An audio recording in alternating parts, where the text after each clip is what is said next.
Yo, what's up guys? Welcome back to another episode. Welcome back to another video of the KameGarage. In today's episode, we're gonna finally start fixing our E36. If you guys can see right here in the background, we have a lot of packages. We got some more inside the house as well. I got so many packages, so many new things for both cars, for the E36, for the G35. Check out that background we have going on right there. That shit's sick. We got the bikes back there too. We're finally going to fix the E36. In one of these boxes, we have the fender. In the other box, we have the door. As you guys can recollect, my car was a victim of a hit and run. So we're gonna go ahead, change the fender, do that ourselves. I still have to find a replacement for the side skirt. But in the meanwhile, we got the fender ready. We got the door. Then we actually just gonna unbox the door, check it out, make sure everything looks good. And then we're gonna drop off the car tomorrow in the morning so we can have some professionals do the door for us. I would do it myself. It's just tedious. It's a lot of time. And honestly, right now with school work and a lot of personal things going on, I just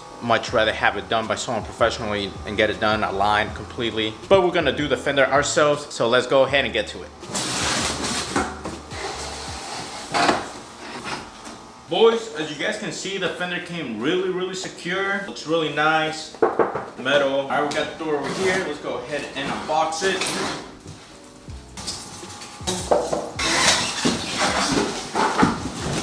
Here's a close-up of the door for you guys. We got it definitely from eBay. This was the seller right here. All the information, right here, the tag, the years, everything, all the information of the door. Our price, actually, what we paid for it wasn't bad. It was $285 plus shipping and everything. It came up to be around $400. The fender we got from Turner Motorsports. The fender itself was like 80 something dollars plus shipping and everything. Came out to be like 110, 115. Here, as you guys can see, here's the fender up close, and here's the door. This one came with the whole harness and everything integrated already. What they're gonna do with the door, they're gonna transfer everything from our door over there, the window, the regulator, motor, everything, speakers, to our new donor door. Car jacked up, you got the jack underneath. All you gotta follow is on the side skirts. It has these little two circles right there, and those are the jack points. To remove the fender, we want to start on the top. You see we have a couple screws right here along the fender.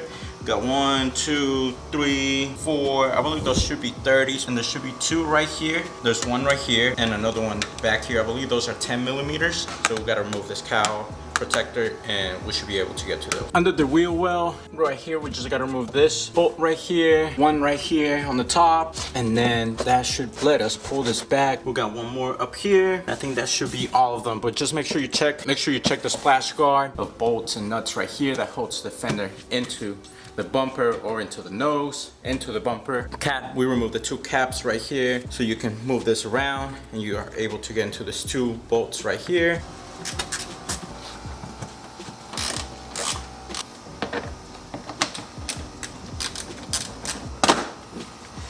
Hey bro, he might.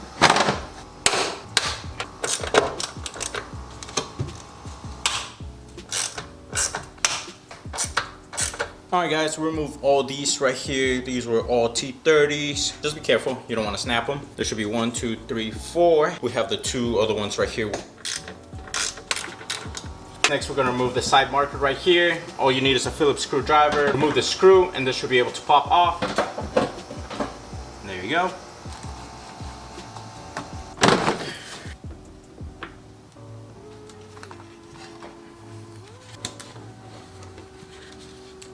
I don't know if you guys can tell, but I mean that bolt's pretty much, you know, seized. But what I'm finding out is that it looks like my fender is like welded into the body of the car.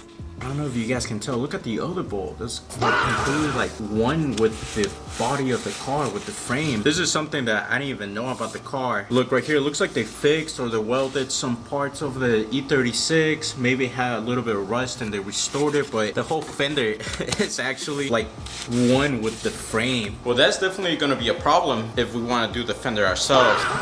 Well boys, it's day 2. As you guys saw, trying to do the fender ourselves on the E36 was a completely failure. E36 won, KameGarage 0. Now you guys saw how complicated my actual fender removal was. For some reason the bolts were rounded off. Looks like they were changed who knows when. The whole under panel of the fender, it looked like it became one with the body of the car. It looks like it got welded. You know what? We're not gonna deal with this headache. I have a lot of things going on. So right now we're gonna go ahead and drop it off at the body shop, Woodstock quality paint and body, so they can take care of us. They're professionals. They should be able to do the door, and then obviously I'm gonna tell them what I find out about my E36, about the fender. Here we have the door, the fender loaded up on the Lexus. I put all the bolts back in place on the fender, so it's holding up. The only thing that's not tight is the front two. I'm just gonna take them separately so they can do it themselves. The new fender on. But yeah, man, I can't believe the E36 beat us. But if anything, you know, we're gonna drop it off. It's gonna be taken care of professionally, and the car should be ready for the next mod after this. So let's go ahead and drop out the cars. We made it right there to Woodstock quality paint and body. We have the E36. Gonna drop it off, and they'll start working on it on Monday. It's a final look at the E36, all crashed out, all clapped out before it gets all fixed. Here we have the door, the fender. About to hand off the keys of the BMW.